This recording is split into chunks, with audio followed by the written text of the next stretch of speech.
গৃহস্থদের ঘরের পিছনে বেগুন গাছ আছে।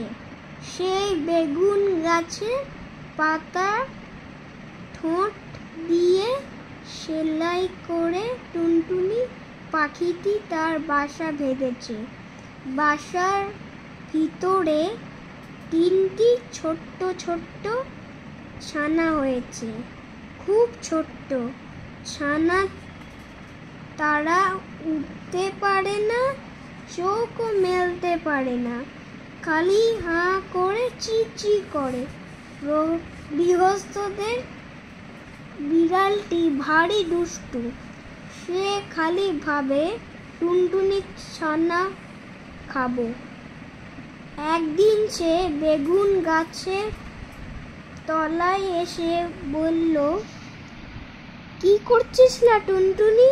টুনটুনি তার মাথা হেঁট করে বেগুন গাছের ডালে ঠেকিয়ে বলল, প্রণাম হয় মহারানী।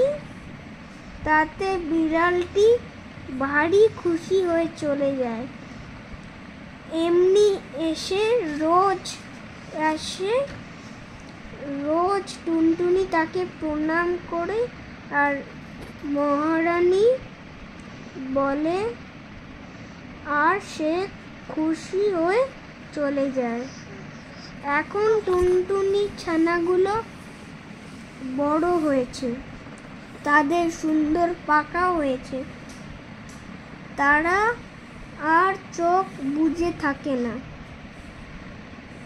তা দেখে টুনটুনি তাদের বলল, বাছা, তোরা উঠতে পারবি?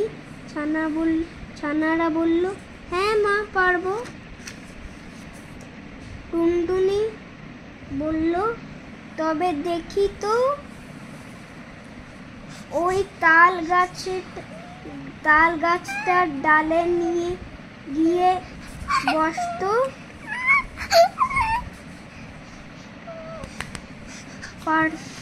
পারিস